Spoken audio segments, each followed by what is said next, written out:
اور وہ خود اور بھی بہت سی صفات ہیں جو اس نے اپنی ذات کی طرف بھی منسوخ فرمائی ہے اور اپنے بندوں کی طرف بھی منسوخ فرمائی ہے۔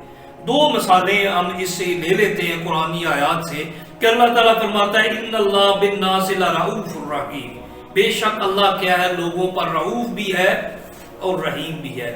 دوسرے مقام پر رب خود فرماتا ہے لقد جاءکم رسول من انفسکم عزیز علیہ ما عنتم حریص علیکم بالمؤمنین رؤوف الرحیم، کہ وہ نبی کون ہے، وہ رسول کون ہے جو تمہارے پاس ہے، جو تمہیں میں سے ہے اور تمہارا مشقت میں پڑنا اس پر گراں گزرتا ہے، اور وہ مومنوں کے لیے رؤوف بھی ہے رحیم بھی ہے۔ وہ حریص ہے، تمہارے بارے میں بڑا حریص ہے، رؤوف بھی ہے رحیم بھی ہے۔ اب رب کی ذات بھی رؤوف بھی ہے، نبی صلی اللہ علیہ وسلم کی ذات بھی رؤوف ہے، رب کی ذات رحیم ہے، نبی کریم صلی اللہ علیہ وسلم کی ذات بھی رحیم ہے، لیکن فرق یہ ہے کہ اللہ الصمد، اللہ بے نیاز، اللہ کسی کا محتاج نہیں ہے۔ اللہ کی ذات یہ صفات اس کی اپنی ہے، ذاتی ہے، اس نے کسی سے ادھار نہیں لی ہوئی، اسے کسی نے عطا نہیں کی، جبکہ نبی کریم صلی اللہ علیہ وسلم کو یہ صفات عطا کی گئی ہے، رب کائنات نے عطا فرمائی ہے۔ اور یہ کچھ ایک پروگرام پہلے میں نے عرض کیا تھا کہ رب کائنات کی کا جو کرم ہوتا ہے وہ تین اعتبار سے اس کی شان ظاہر ہوتی ہے۔ ایک ہے شان اختصاص، کہ وہ کچھ چیزیں اپنے لیے خاص کر لیتا ہے، کچھ کہیں پر اس کی شان اختصاص ظاہر ہوتی ہے، اور کہیں پر اس کی شان اشتراک ظاہر ہوتی ہے۔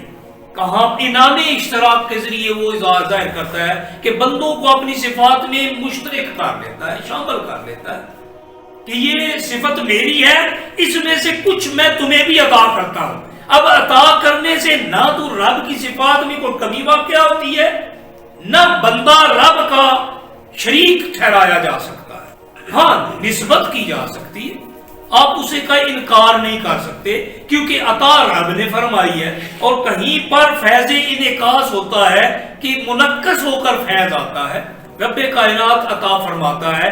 تو عرض کر رہا تھا کہ رب کائنات کی ذات کیا ہے، وہ صمد ہے۔ پھر اس نے فرمایا انہ هو السمیع البصیر، بے شک وہ سمیع بھی ہے وہ بصیر بھی ہے، وہ خود سمیع بھی ہے بصیر بھی ہے۔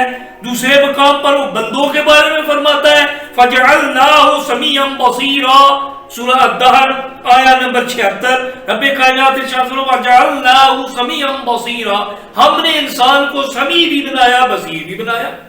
ادھر وہ فرماتا ہے انہ هو السمیع البصیر، بے شک وہ السمیع اور بصیر ہے۔ سورہ الاسراء آیہ نمبر 17 میں اپنے آپ کو سمیع اور بصیر قرار دیتا ہے۔ سورہ الدہر آیہ نمبر 76 میں وہ بندے کو سمیع اور بصیر قرار دیتا ہے۔ تو جہاں پر وہ خود ہے تو وہ خود قائم بالذات ہے، وہ الصمد ہے، وہ بے نیاز ہے، وہ کسی کا نیاز مند نہیں ہے، لیکن بندہ رب کا نیاز مند ہے، بندہ اس صمد کا، اس بے نیاز کا نیاز مند ہے، اس نے اسے یہ صفات عطا فرمائی ہے۔ پھر موسیٰ علیہ السلام کے ساتھ اس نے خود بھی کلام فرمایا اور انہیں بھی کلیم فرمایا، خود بھی اپنے آپ کو شاہد قرار دیا اور نبی کریم صلی اللہ علیہ وسلم کو بھی شہید قرار دیا، شاہد قرار دیا، خود بھی شہید ہے۔ اس نے رسول اللہ کی طرف بھی، انبیاء کی طرف بھی اس شہادت کی نسبت فرمائی ہے۔ تو جہاں پر بھی یہ نسبت فرماتا ہے وہاں پر وہ شان اشتراک، انعام اشتراک فرما رہا ہوتا ہے کہ یہ میں نے تمہیں انعام کے طور پر دیا ہے کہ تجھے بھی دیتا ہوں، اپنی صفت کا پرتاؤ دیتا ہوں، یہ صفت تمہیں بھی عطا کرتا ہوں۔ تو عطا جب کی جاتی ہے تو موتی لہو کے بالکل مد مقابل کبھی نہیں آ سکتا۔ جو عطا کرنے والا ہوتا ہے وہ ہمیشہ اعلیٰ ہوتا ہے، وہ عظیم ہوتا ہے، وہ کبھی بھی جس کو دیا جا رہا ہوتا ہے اس کے برابر نہیں ہو سکتا۔ اور پھر وہ ذات جو کسی کی محتاج ہے ہی نہیں، تو جب وہ محتاج ہی نہیں ہے تو بندہ جو کہ محتاج ہے، اعلیٰ سے اعلیٰ مقام جو ہوتا ہے وہ رسول کا ہوتا ہے، بندوں میں سے سب سے اعلیٰ مقام بندوں میں سے رسول کا ہوتا ہے، انبیاء کا ہوتا ہے۔ جب انبیاء کرام کے تاجدار خاتم النبیین صلی اللہ علیہ وسلم سمیع اور بصیر ہونے میں رب کی ذات کے ساتھ شریک نہیں ہے. جو یہ کہتا ہے وہ مشرک ہے. یہ شرک ہے کہ وہ جس طرح رب کی ذات سمیع اور بصیر ہے اسی طرح سرکار بھی سمیع اور بصیر نہیں. رب کی ذات ذاتی طور پر سمیع اور بصیر ہے. سرکار کی ذات اللہ کی عطا سے سمیع اور بصیر ہے. تو آپ کو رب نے عطا کی ہے اور نہ عطا کرے تو کون ہے جو اسے مجبور کر سکتا ہے کہ عطا کرے؟ اور اگر وہ عطا کرے تو کون ہے جو اسے روک سکے کہ وہ نہ دے؟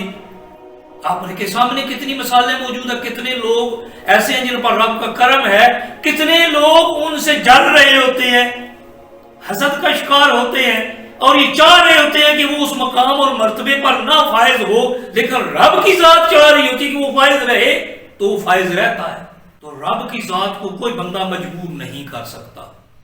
یہاں تک 2 آیات کی تکمیل ہوتی ہے. ہمارے 5 بنیادی باتیں یہاں تک کلیئر ہوتی ہیں. ایک کہ عقیدہ توحید وحدانیت یا احدیت کا جو تصور ہے وہ عقیدہ توحید تب بنتا ہے جب بارگاہ رسالت سے ہو کر آئے, بواسطہ رسالت آئے. وہ فوق الادراک ہے. رب کی ذات ادراک سے بالا ہے. رب کی ذات کا سب کچھ اس کا ذاتی ہے. وہ احد ہے, وہ بے نیاز ہے.